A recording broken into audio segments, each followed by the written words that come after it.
louvar ao nosso Deus, Ananda cantará um hino.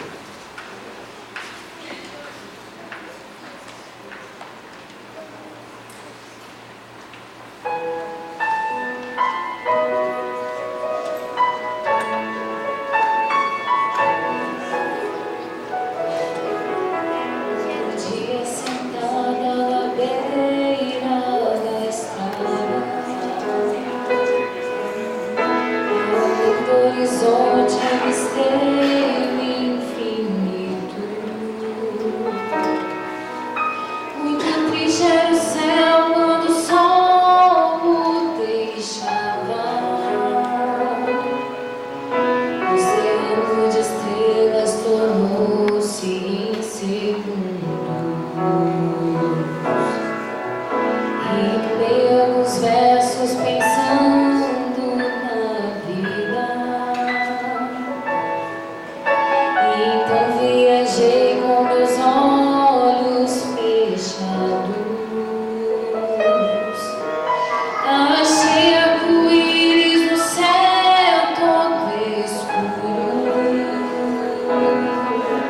Rasguei alguns sonhos por mim enterrados.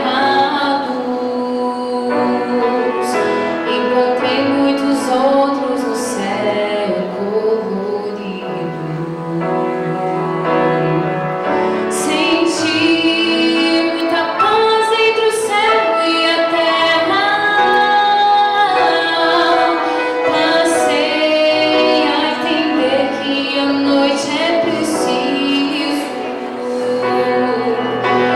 Olhando pra dentro de mim, percebia somente depois do chorar vem o riso.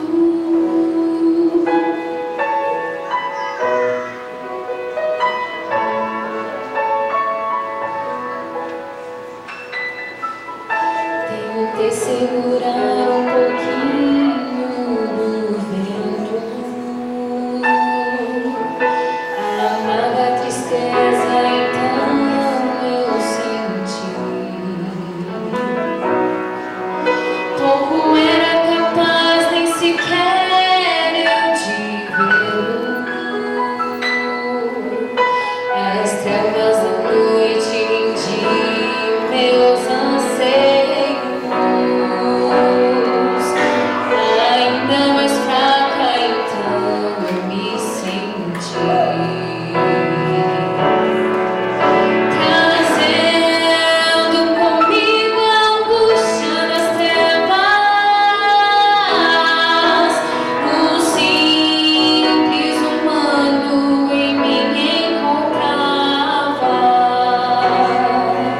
Depois de tentar e tentar muitas vezes, olhei para cima e Jesus me olhava. Nasceu novamente o sol do conforto.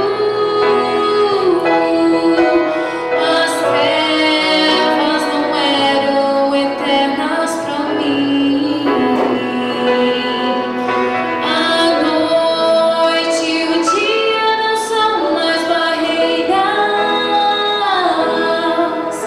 Naquele momento em diante vem.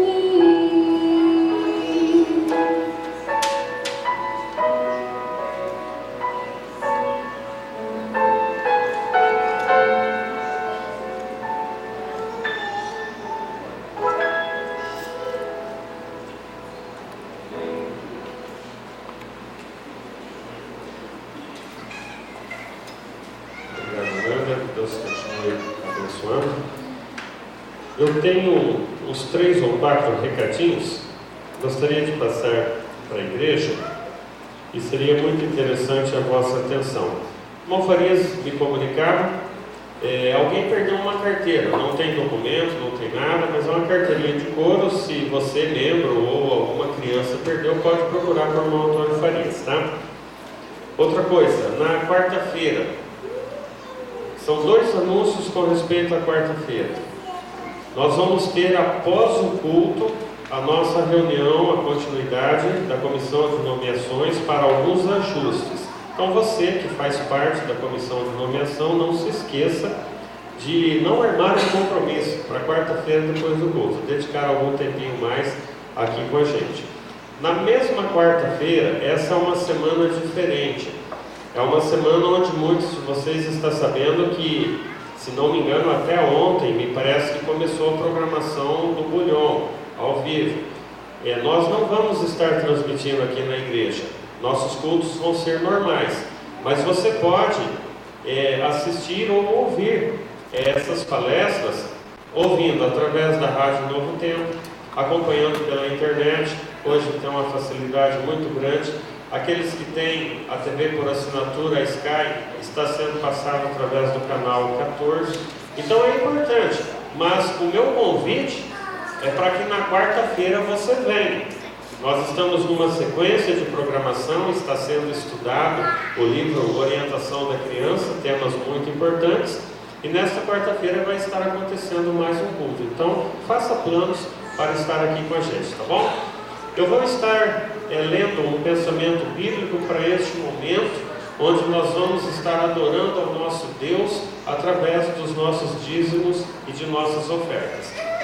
No livro de Salmos, no capítulo 96, a partir do verso 7, eu leio assim: tributai ao Senhor, ó famílias dos povos, tributai ao Senhor glória e força.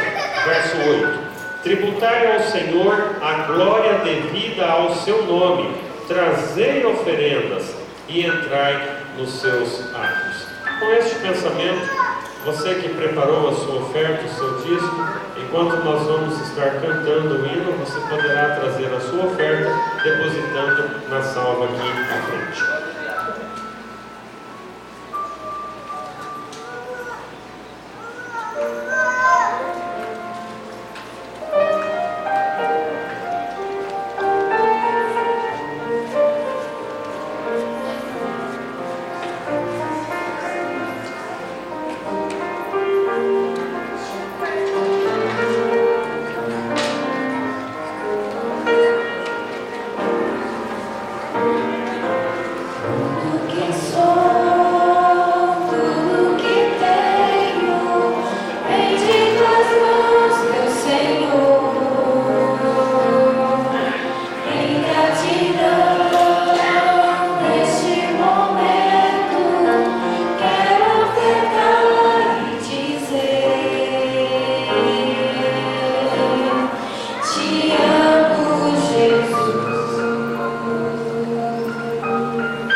Do jeitinho que nós estamos, fechemos os nossos olhos, vamos falar com o nosso Deus.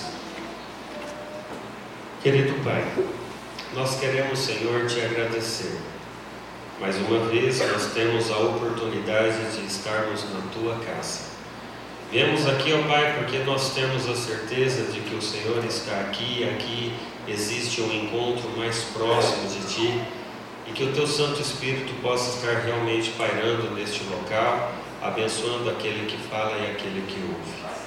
Trouxemos no Teu altar, ó Pai, as nossas ofertas, que o Senhor possa estar aceitando, ó Pai, e abençoando tanto a oferta quanto os doadores, que esse dinheiro possa alcançar o objetivo para o qual ele foi traçado. Fica conosco, oramos em nome de Jesus. Amém. nós convidamos ao pastor, entregamos esses momentos a ele.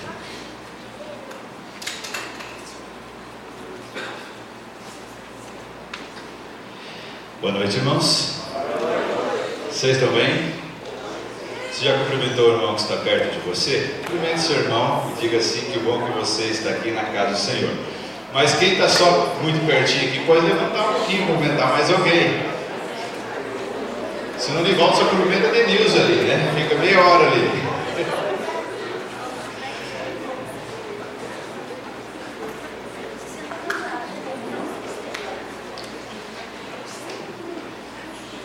Na semana passada, no domingo passado, nós falamos aqui sobre a salvação e nós estudamos na palavra de Deus que a salvação é um milagre de Jesus. É um milagre que Jesus oferece a cada um de nós. A porta da salvação ela é estreita, mas ela está aberta. E qualquer um de nós podemos estar nela e devemos estar nela. Esse foi o tema de domingo passado. O tema de hoje está em dois textos da Bíblia, um no Novo Testamento e um no Velho Testamento. Nós vamos primeiro no Novo, e o nosso tema nesta noite é Deus nunca falha. Esse é o tema de hoje. Deus nunca falha. 2 Coríntios, capítulo 4, versos 16 até o verso 18. 2 Coríntios, capítulo 4, versos 16 até o verso 18. Enquanto eu preparava o tema desta noite, a gente ficou pensando um pouquinho sobre uma mãe, uma mulher que descobre que está grávida. Esse é um momento, para a maioria das mulheres, é um momento muito feliz. Uma ou outra, quando tem essa descoberta, não trata como um momento feliz, mas a maioria trata como um momento feliz. Nós cremos que a vida começa na formação do embrião, que é o que diz o Salmo 139. Um professor, ele quis testar a sua classe com a seguinte história. Uma mulher estava grávida do 5º filho. Mas olha a situação desta mulher. O marido desta mulher sofre de sífilis. Ela é tuberculosa. O primeiro filho nasceu cego, o segundo morreu. O terceiro nasceu surdo e o quarto é tuberculoso. E ela, diante da 5ª gravidez, está pensando seriamente em abortar a criança.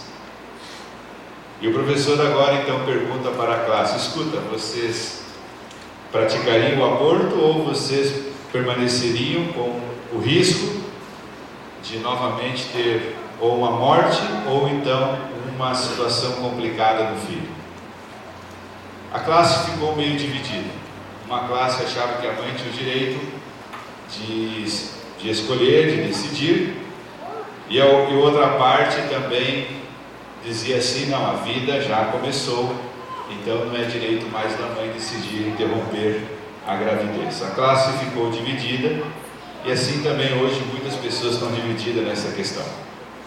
Mas esse professor disse o seguinte: se vocês, aqueles que concordaram com o aborto, se vocês aceitaram essa ideia do aborto para essa situação desta família, vocês acabaram de matar, diz o professor, o grande compositor Ludwig van Beethoven. Não sei quantos sabiam que Beethoven veio de uma família assim, totalmente estruturada. É possível que já tenha conhecimento disso. Como nós vamos julgar? Não há como julgar.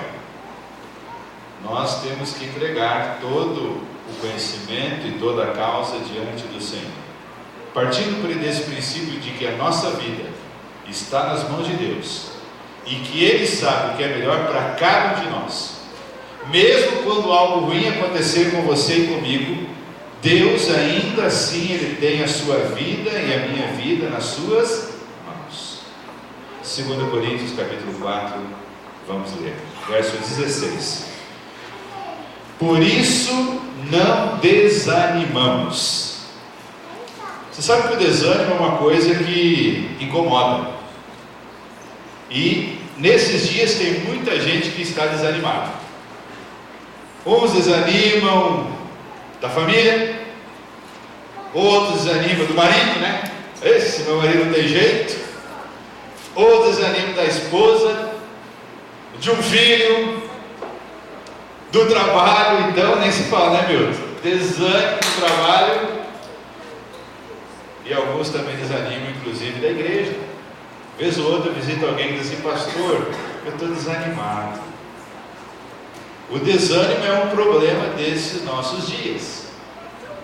O desânimo, ele é tão problemático que ele contagia. Um desanimado, ele motiva o outro a também ficar desanimado. O desânimo contagia. Por isso a Bíblia diz: não desanimamos. E aqui Deus faz um apelo para você e para mim: não seja um desanimado. Já tem muita gente desanimada nesse mundo, não seja você mais um. Seja animado no Senhor. E a Bíblia segue dizendo: pelo contrário, mesmo que o nosso homem exterior se corrompa, contudo o nosso homem interior se renova de dia em dia. Preste atenção agora no que vou dizer. Cada um de nós, quando nascemos neste mundo, a Bíblia diz que a gente nasce em pecado. A Bíblia diz que nós, ao nascer nesse mundo, já somos pecadores. Mesmo o bebê que ainda não cometeu pecado, já é um pecador, porque nós nascemos neste mundo em pecado. Esse nascimento que você tem e que eu tenho também é chamado de a natureza humana, ou a natureza pecaminosa, que é a natureza que nós ganhamos ao nascer neste mundo, que é aquela natureza que nos leva, vez ou outra, a fazer uma coisa errada aqui, ali e acolá. A maioria das pessoas que está vivendo neste mundo hoje, eles estão vivendo na prática do pecado, porque já nasceram no pecado, e ainda continuam dando razão de ser a natureza do pecado. Por isso que vive na prática do pecado. Por isso que ao nosso redor existe muita coisa errada. E é por isso que a Bíblia diz que o nosso homem exterior, ele se corrompe. A natureza do homem, ela se corrompe. Mesmo as mais boas ações da humanidade devem ser observadas para ver se não há alguma coisa por trás. Mesmo as grandes ações. A Bíblia diz que o homem exterior, ele se corrompe. Vamos um pouquinho mais do homem exterior. O que é o homem exterior? É essa capa que você carrega e eu carrego também. É o que você é. É o que as pessoas veem. O homem exterior se corrompeu na sua vida ou não? A não ser as crianças que ainda têm uma pele diferente, a maioria de nós, cada dia que passa, a pele está ficando pior. A cada dia que passa, a gente, em vez de melhorar, piora, é ou não é? Aí a gente precisa dos crentes, né? A gente precisa de alguns ajudantes aí, porque a Bíblia diz que a natureza exterior, ela se corrompe. Mas na contrapartida, a Bíblia também diz que o homem interior, ele se renova de dia em dia. Esse homem interior é aquilo que a Bíblia chama de natureza espiritual. A natureza espiritual é adquirida a partir do momento que eu aceito Jesus na minha vida. Quando eu aceitei Jesus na minha vida, e se alguém aqui que ainda não aceitou, aceite por favor nessa noite. Você precisa receber a natureza espiritual de Jesus. Quando a gente aceita Jesus na nossa vida, a gente passa a ter dentro de nós agora duas naturezas: a natureza do pecado, ou a natureza carnal, e a natureza espiritual. Nós passamos a ter o homem exterior que se corrompe, mas também agora o homem interior que se renova de dia em dia. Estas duas naturezas estão dentro de você, está dentro de mim. É por isso que quando Paulo diz assim: desventurado homem que sou, quem me livrará do corpo desta morte? Quando Paulo citou esse texto, ele estava falando justamente deste conflito que existe dentro de cada ser humano: o bem e o mal, o certo e o errado. A grande pergunta dessa noite é: você ganhou a natureza quando nasceu neste mundo, a natureza do pecado. Quando você aceitou Jesus, eu quero ver que todos aqui já aceitamos Jesus em nossa vida, nós temos dentro de nós a natureza também agora espiritual. Duas naturezas que estão dentro do ser humano e que agora guerreiam uma com a outra. A pergunta é: qual delas tem vencido na tua vida? Como têm sido as tuas ações? Como têm sido as minhas ações? Porque conforme for o alimento que você der para uma das naturezas, que você tem duas aí dentro de você, se você alimentar mais a natureza do pecado, vai ser mais natural que você faça as coisas do pecado, que você pratique o pecado. Agora, se você alimenta a natureza espiritual, você vai ficar mais facilmente levado a fazer a vontade de Deus, a fazer as coisas certas, a seguir o caminho que é certo e a evitar o mal. Está entendendo? Nós carregamos dentro de nós, desde o momento que a gente aceita Jesus, duas naturezas. A maioria deste mundo ainda está apenas com quantas? Uma. Você e eu, nós temos duas naturezas. E a Bíblia diz que é uma luta. Que é uma luta. E a pergunta dessa noite, volto a repetir: quem vai vencer na sua vida? Quem está vencendo na sua vida? A natureza do pecado ou a natureza espiritual? A Bíblia avança um pouquinho mais nessa questão, dizendo assim: porque a nossa leve e momentânea tribulação. Você está sendo atribulado? Você está passando por algum problema neste momento? Eu conversava 2 minutos com o Giovanni, e ele em 2 minutos me contou um pouquinho das lutas que ele está passando, porque ele está agora decidido a seguir a Jesus. Está recebendo a natureza espiritual, Giovanni. Então é uma guerra mesmo, é uma luta. Levanta a mão aí para a igreja te conhecer. Pode ser que alguém ainda não conheça o Giovanni. Está atrás do Misael e pode cumprimentar o Giovanni aí. Mas eu quero dizer para o Giovanni e para todos que estão aqui nessa noite, que a Bíblia diz que as tribulações na sua vida e na minha vida, quando a gente permite Jesus habitar em nós, as nossas tribulações elas se tornam leve e momentâneas. Por que leve? Porque a Bíblia diz que o fardo de Jesus é leve. Por que o fardo de Jesus é leve? Porque Ele vai carregar os teus fardos. Pare de sofrer carregando todos os teus problemas sozinho. Entrega para Jesus, deixa Ele te ajudar a carregar. Aliás, Ele quer carregar tudo e você ficar mais tranquilo. Não importa qual seja a tribulação, não importa qual seja o problema, Jesus tem a solução. Ontem eu fui fazer uma visita em Campo Mourão, visitava um casal muito querido que me recebeu logo que eu fui como pastor naquela cidade, alguns anos atrás. Ela descobriu há 2 meses atrás, a Edelinda descobriu há 2 meses atrás que está com um tumor na região do endométrio, já retirou o útero e aquela parte interna que a mulher entende melhor, mas mesmo assim não se sabe a gravidade ainda e a extensão dos tumores. E uma coisa que eu disse para ela, porque pode ser que alguém esteja passando por algo semelhante, uma enfermidade, uma angústia, uma tribulação grande. O que eu disse para a Adelinda ontem, eu vou dizer para esta igreja também. A Bíblia diz que a nossa tribulação é leve quando a gente coloca nas mãos de quem? De Deus, porque Ele não falha. A Bíblia diz que além de ser leve a nossa tribulação, ela é momentânea. Sabe por quê? Porque o servo de Deus, enquanto viver neste mundo, poderá ter tribulação, de um jeito ou de outro.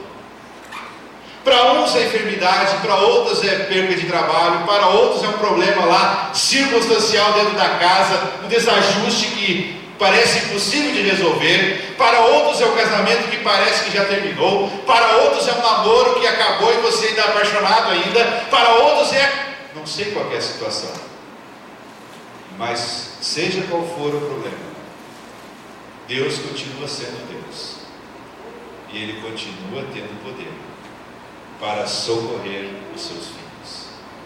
Deus pode socorrer você. Mas sabe qual é o problema nosso hoje, irmãos? Que a gente acredita desacreditando. A gente crê não crendo. A gente sabe que Deus tem poder, mas lá no íntimo a gente, mas será? E eu vou dizer mais. O servo de Deus não tem que ter medo de morrer nesse mundo. Eu não quero morrer, nem você. Mas o servo de Deus não tem que ter medo de morrer nesse mundo. Sabe por quê? Porque Deus está preparando um lugar para os salvos.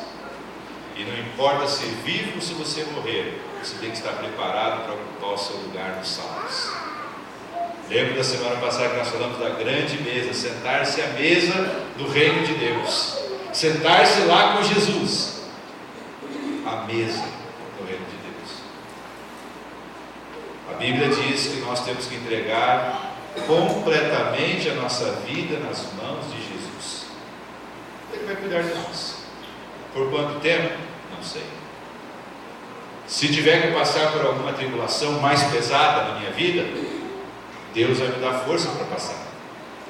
Se você tiver que passar alguma tribulação mais forte na sua vida, Deus vai te dar força para passar, porque depois da tempestade, diz que o Giovanni ainda agora, vem a bonança. Se morrer com Jesus nessa terra, vai herdar o céu. E a bonança não vem? Vem. Se alguém morreu com qualquer dificuldade de saúde aí, quando Jesus voltar vai ser transformado, não vai para o céu doente, não vai para o céu com nenhum problema. Então, se você não recebeu uma cura, ou não recebeu um milagre imediato agora, que às vezes a gente pede tudo para aqui agora, e esse é o problema nosso como ser humano, a gente está preocupado com a nossa vida aqui agora. E Deus, irmãos, Ele não está preocupado com a sua vida só agora, neste momento, não. Deus está preocupado com a vida eterna, uma vida que não tem fim. Deus está olhando para você e para mim nessa noite. A Bíblia segue um pouquinho mais. Não atentando nós para as coisas que se veem, mas para as que não se veem. Isso é fé. Porque as coisas que se veem são temporais, e as que se não veem são eternas. Um dia, Samuel foi enviado para uma casa, porque Deus disse assim: olha, o rei que está atuando neste momento não é um bom rei. Ele em breve vai deixar de ser rei. E você agora vai à casa de Jessé, e você vai chegar lá, e lá vai haver um dos filhos da casa que vai ser o novo rei. A Bíblia conta essa história com detalhes. Quando Samuel chegou à casa, a Bíblia diz que ele enxergou o primeiro filho de Jessé, Eliabe, e Samuel, dentro do coração, já logo despertou: é esse o novo rei. Mas Deus falou com Samuel e disse assim: não olhe a aparência exterior, porque eu não vejo como homem. Nós hoje, nas nossas ações e reações no dia a dia, julgamos muito a aparência, é ou não é? Como que as aparências influenciam e impressionam os nossos dias? Logo que mudei aqui em Maringá, primeiro dia precisava fazer um ajuste lá para a conta de luz, para ligarem a luz na minha casa.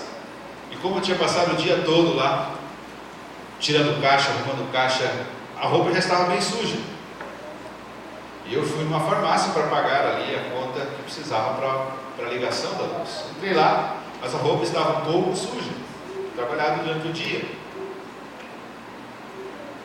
E ali tinha algumas pessoas, alguns atendentes, e eles me olharam ali, continuaram atendendo. Chegou outros, eles atenderam o outro e eu fiquei ali. Até que alguém de boa vontade resolveu me atender. Passado alguns dias, eu tinha terminado o culto aqui na igreja, e eu passei na mesma farmácia para comprar um Anabor. Na mesma farmácia, com as mesmas pessoas, só que agora eu estava de terno, saído da igreja. O que vocês acham que aconteceu na farmácia? Reação totalmente diferente do que no dia, alguns dias anteriores. Fui pastor de uma cidade chamada Tomazina, e lá nessa cidade tinha um homem muito simples lá, mas era o homem mais rico da cidade. Ele era tão simples que ele andava de bombacha com um sapato tipo aberto assim na parte de trás, era o sapato dele, de bombacha, chapelão na cabeça. Era assim, o homem mais rico da cidade lá. E um dia conversando com ele, ele me contou que ele tinha ido numa concessionária na cidade de Santo Antônio da Platina, uma concessionária da Chevrolet, e ele entrou naquela concessionária e não deram muita importância para ele, porque ele chegou daquele jeito, chapelão, bombacha e um sapato aberto atrás. Lá na concessionária os vendedores estavam atendendo outros e ele olhou lá. E passou o tempo e ninguém deu importância para ele. Até que o gerente tinha acabado de chegar, ficou ali um tempo, percebeu a situação que ninguém atendia. Ele resolveu ir lá ver o que aquele homem queria. E quando chegou lá nesse homem, José dos Passos, o nome dele, quando chegou lá, perguntou o que ele queria, ele disse assim: olha, eu olhei essa caminhonete, eu quero essa aqui, e eu olhei aquela outra lá, vocês têm um vendedor para levar aquela outra também? E era a caminhonete mais cara que tinha naquela concessionária. Ele levou duas, à vista.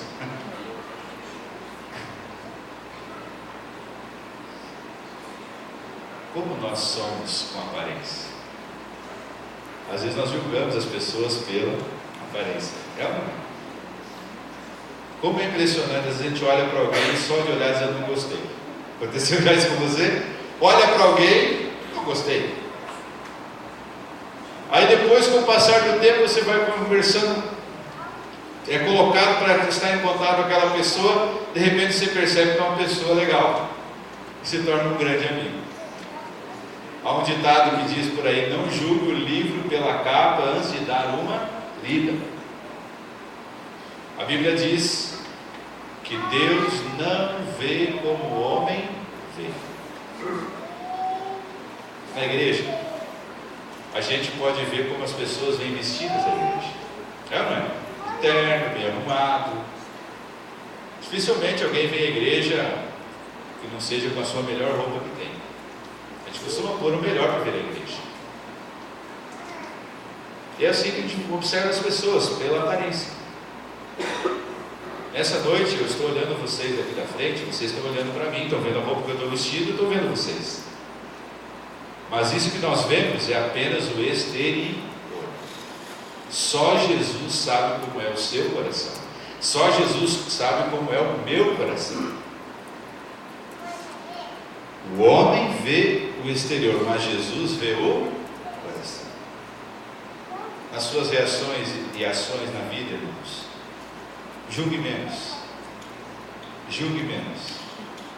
Seja mais prudente no julgamento das pessoas, daqueles que discernem. Trate bem, não importa se é a pessoa mais simples ou é alguém importante. E nós mudamos praticamente a nossa reação quando é alguém mais importante, não é? Pode cuidar das reações, às vezes, na igreja. Vamos falar agora da igreja.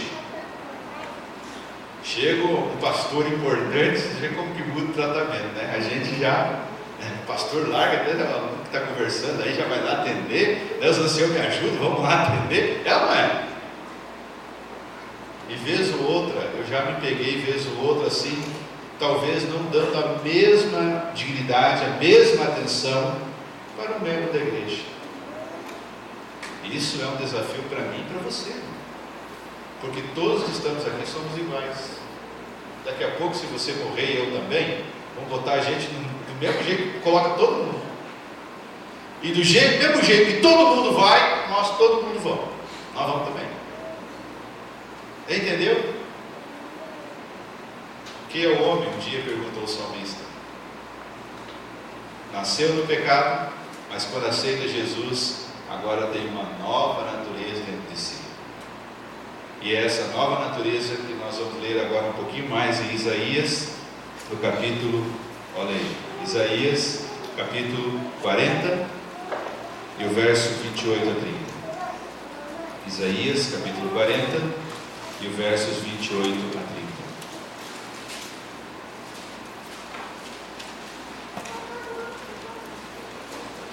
A palavra diz assim: não sabes, não ouvistes, que o eterno Deus, o Senhor, é o Criador dos fins da terra. Não se cansa, nem se fatiga, não se pode esquadrinhar o seu entendimento. É impressionante a avaliação que a Bíblia faz de Deus. Poderoso, não cansa, é Criador de tudo que você pode observar e ver. Mas a Bíblia diz que Deus faz forte ao cansado. É possível que você esteja como eu, já cansado. Cansado de ver injustiças, cansado de ver pessoas sofrendo, cansado de ver casais se separando, cansado de ver filhos sendo ingratos aos seus pais. Esses são dias difíceis. Esses são dias muito difíceis. É possível que você já esteja cansado de ver ao seu redor muita violência. É possível que você esteja cansado de dificuldades que possa estar passando na vida. Porque a Bíblia diz que os homens, nós, nos cansamos, mas Deus promete multiplicar as forças ao que não tem vigor.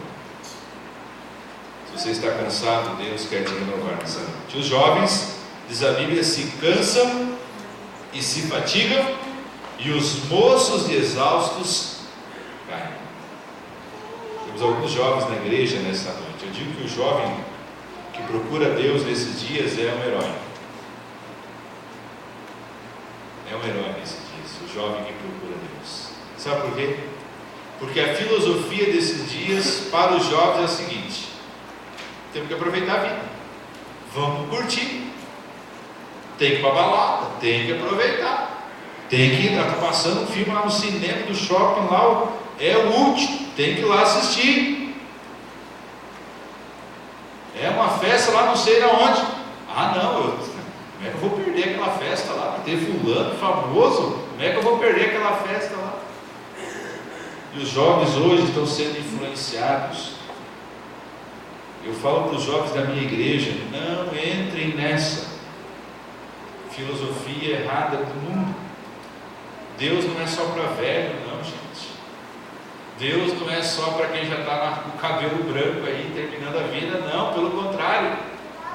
Deus é para todos, inclusive para os jovens e principalmente para os jovens. Cuidado com aquilo que você está experimentando ou que você está sendo convidado a experimentar. E nesses dias as pessoas racionalizam com a natureza carnal. Ah, mas não tem problema. Qual o problema? E a gente chega a algumas coisas e já não tem mais nenhum problema. Beber um pouquinho de cerveja, um copinho só, um pouquinho de vinho faz bem para o coração. Os médicos estão dizendo aí. Irmãos, o mundo está errado, porque o mundo está longe de Deus. Não cai nessa conversa do mundo. Os prazeres hoje é tudo em nome de prazer. As pessoas vivem alucinadas em busca do prazer. E é interessante que os prazeres desses dias começam na hora que você tem que estar dormindo. Depois de 10 horas ali, 10 e meia, você tem que estar dormindo. E é a hora que começam as festas por aí pelo mundo. Deus tem um plano para os jovens. A Bíblia diz que os jovens também se cansam e caem. Mas a Bíblia também diz que os que esperam no Senhor. E aqui é para todos nós, os que esperam no Senhor. Esperar não é ficar lá de braço cruzado, assim, olhando para o céu. Ah, Deus vai me dar um emprego. Conhece alguém assim? Ele fica lá, dormindo, lá, achando que vai vir um emprego bater lá na porta dele. Deus pode te abençoar, mas você tem que procurar o emprego. Outro dia eu falava com alguém assim, perguntei para alguém assim: escuta, você está namorando? Ah, não, pastor, mas Deus vai dar a pessoa para mim. E eu perguntei: escuta, mas você está de olho em alguém assim, pelo menos? Como é que Deus vai te ajudar se você não está olhando para ninguém assim, pelo menos dando uma olhadinha? Esperar não é ficar inativo, gente. Isso você precisa entender. Esperar é confiar no Senhor. Mas a Bíblia diz: faça a tua parte que eu te ajudarei. Então tem a parte que você tem que fazer, que eu tenho que fazer, que Deus não vai fazer. E a Bíblia diz mais: mas os que esperam no Senhor renovam as forças. Olha a bênção de servir a Deus. Renova a vida, gente. Renova tudo. Como é impressionante como muda alguém que vem para a igreja. Alguém que começa a servir a Deus de verdade. Como muda a vida. Muda os amigos, muda os gostos. Parece que a prosperidade começa a bater na sua casa. Eu costumo dizer que o adventista do sétimo dia, não importa a comunidade que ele esteja inserido, ele se torna a melhor pessoa na sua comunidade. Não importa a classe social que ele tem, ele acaba tendo destaque onde ele está. Porque a mente abre quando você abre o coração para Jesus. Quando você permite a nova natureza, a natureza espiritual, fortalecer a tua vida, teus horizontes se abrem, tua vida muda e você acaba alcançando bênçãos. A Bíblia diz que renova as forças, sobem com asas como águia, correm e não se cansam, caminham e não se fatigam, não se ficam exaustos. Meus irmãos, correr é uma parte difícil, né? Não sei quantos aqui tem o hábito de correr. Ou coisa difícil é correr. É ou não é? Mas a Bíblia diz que quem está no Senhor corre e não se cansa. Aqui Deus está falando que Deus tem grandes bênçãos para a sua vida. Você acha que a tua vida está boa? Deus tem mais bênçãos. Pode ficar melhor ainda. Agora, se a tua vida está ruim, tudo está dando errado, nada está dando certo, confie em Jesus, entrega a tua vida para Jesus, deixa Deus te ajudar. Entrega teu fardo para Jesus. O fardo, quando a gente entrega para Jesus, fica leve. E eu termino agora contando a história de homens de Deus. Homens como eu e você. Homens que foram chamados por Deus na época em que viviam. Homens que foram chamados para pregar o Evangelho. Cada um deles foi chamado. E todos eles, ao serem chamados por Jesus, e esse foi o tema ontem do pastor Bulhão, Deus tem um chamado para cada pessoa nessa terra. Deus tem um chamado para você. Esses homens que eu vou contar a história deles agora, foram homens chamados por Deus. Foram homens que agora não apenas viveram neste mundo, mas que eles entregaram a sua vida à causa de Deus. Homens que entregaram a sua vida a uma causa. Os discípulos. O que aconteceu com os discípulos? Pedro foi um grande homem de Deus. Pedro teve altos e baixos na fé. Pedro chegou até negar a Jesus. Mas Pedro tornou-se um homem de Deus, converteu-se. A sombra curou pessoas. E até o fim, o que mais Pedro fazia era pregar sobre Jesus. No ano 67, Pedro tinha 75 anos. Neste ano, Pedro foi condenado à morte. De que forma morreu Pedro? Ele foi condenado à crucifixão. E ele morreu não da forma como Jesus morreu. Ele pediu que invertessem a cruz. E ele morreu de cabeça para baixo, os pés para cima e a cabeça embaixo. Assim foi Pedro. Tiago, filho de Zebedeu, foi um dos outros apóstolos de Jesus. Fez grandes coisas em nome de Deus. Pregou em vários lugares, até que chegou o ano de 44.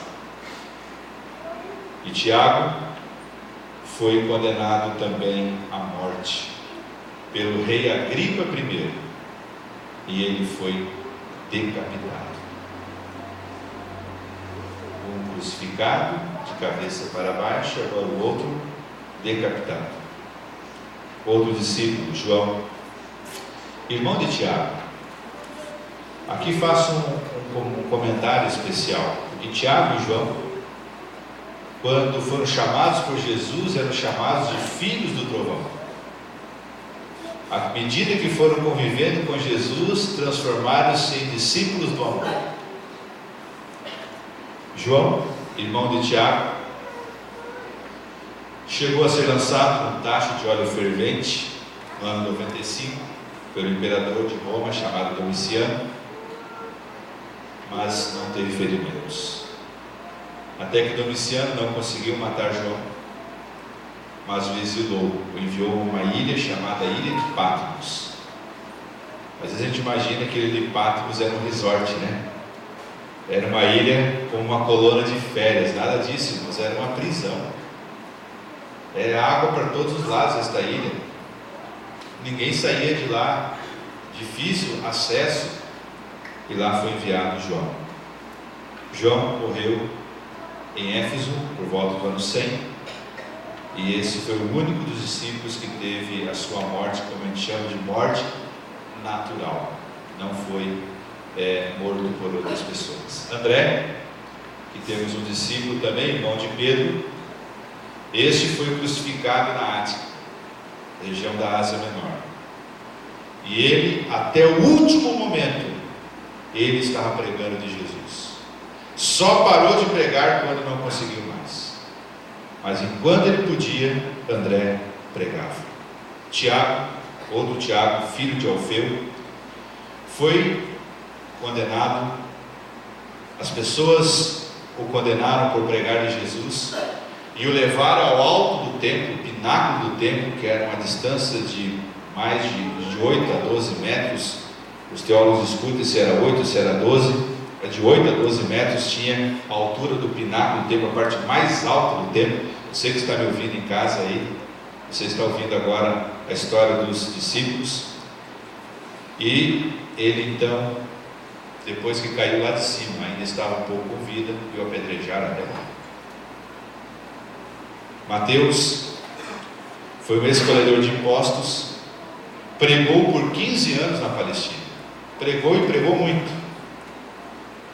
E ele então foi à Etiópia, é a região da África, e ele foi pregar lá, e lá ele foi morto à espada.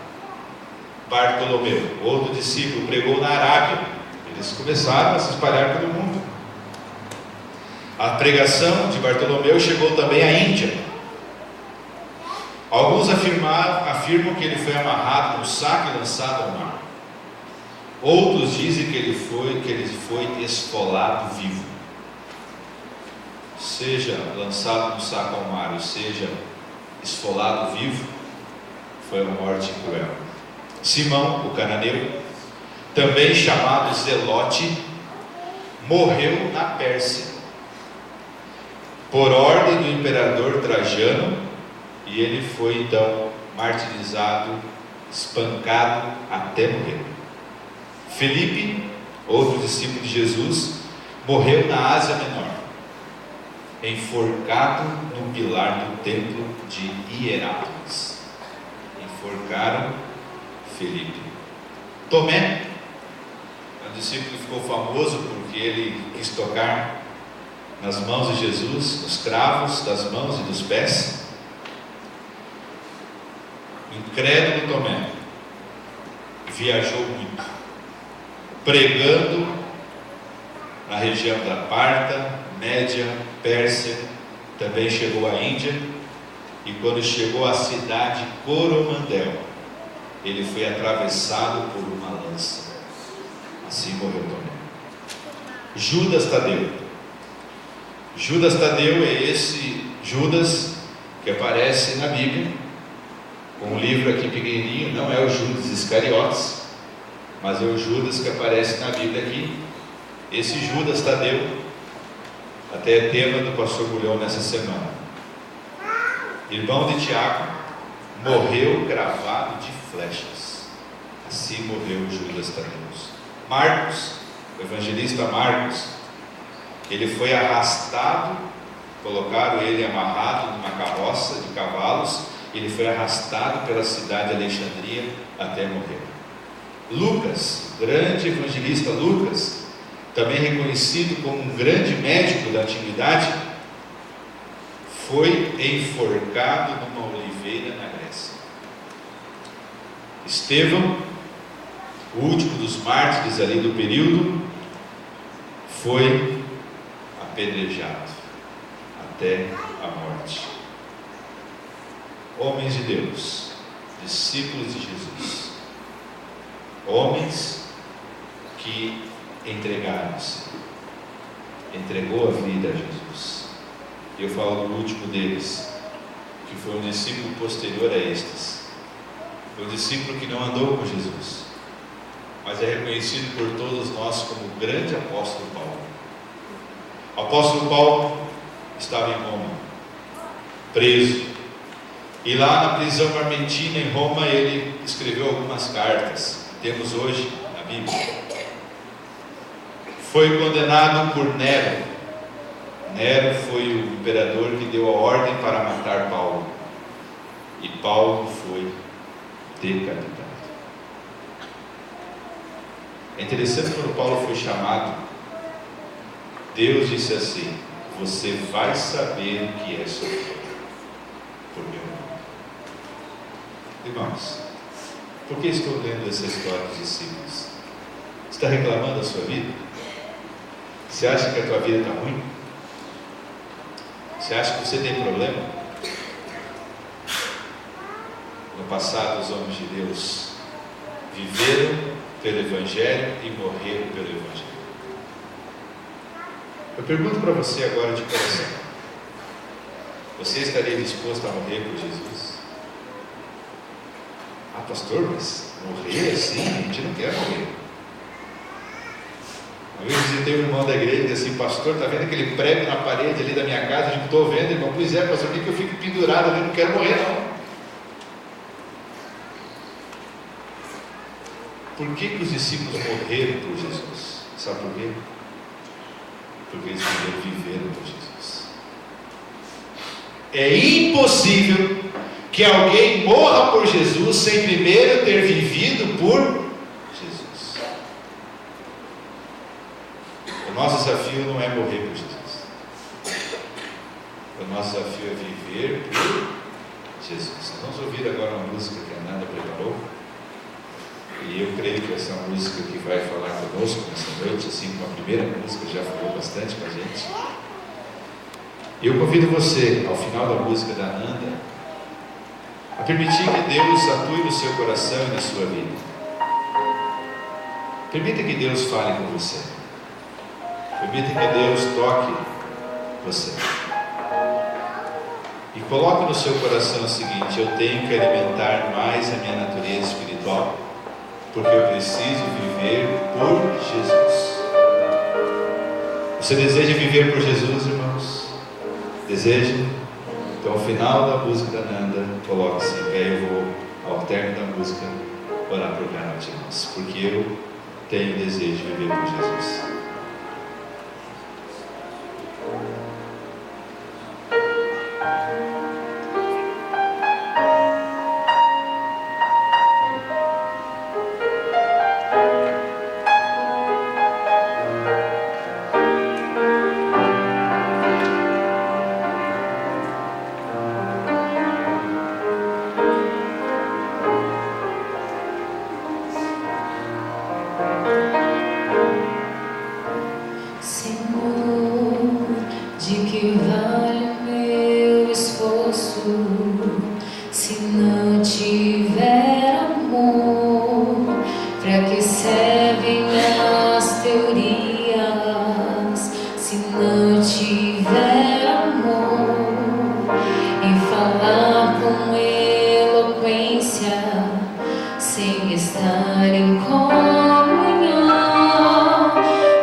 Vem estar conosco sempre, Senhor.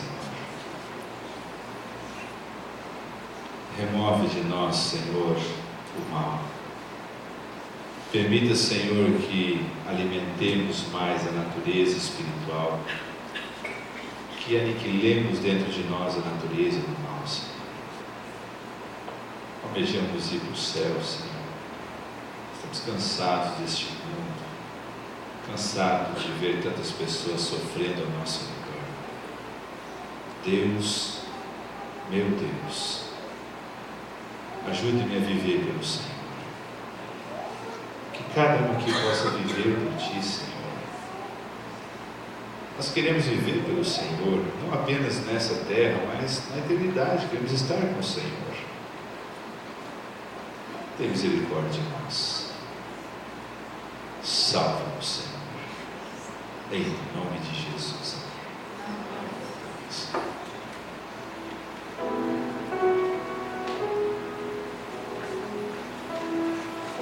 Agradecemos a presença de cada irmão, cada amigo que veio nessa noite. E já convidamos você que esteja na quarta-feira, onde continuaremos estudando o livro Orientações da Criança. Deus abençoe a cada um. Até quarta-feira.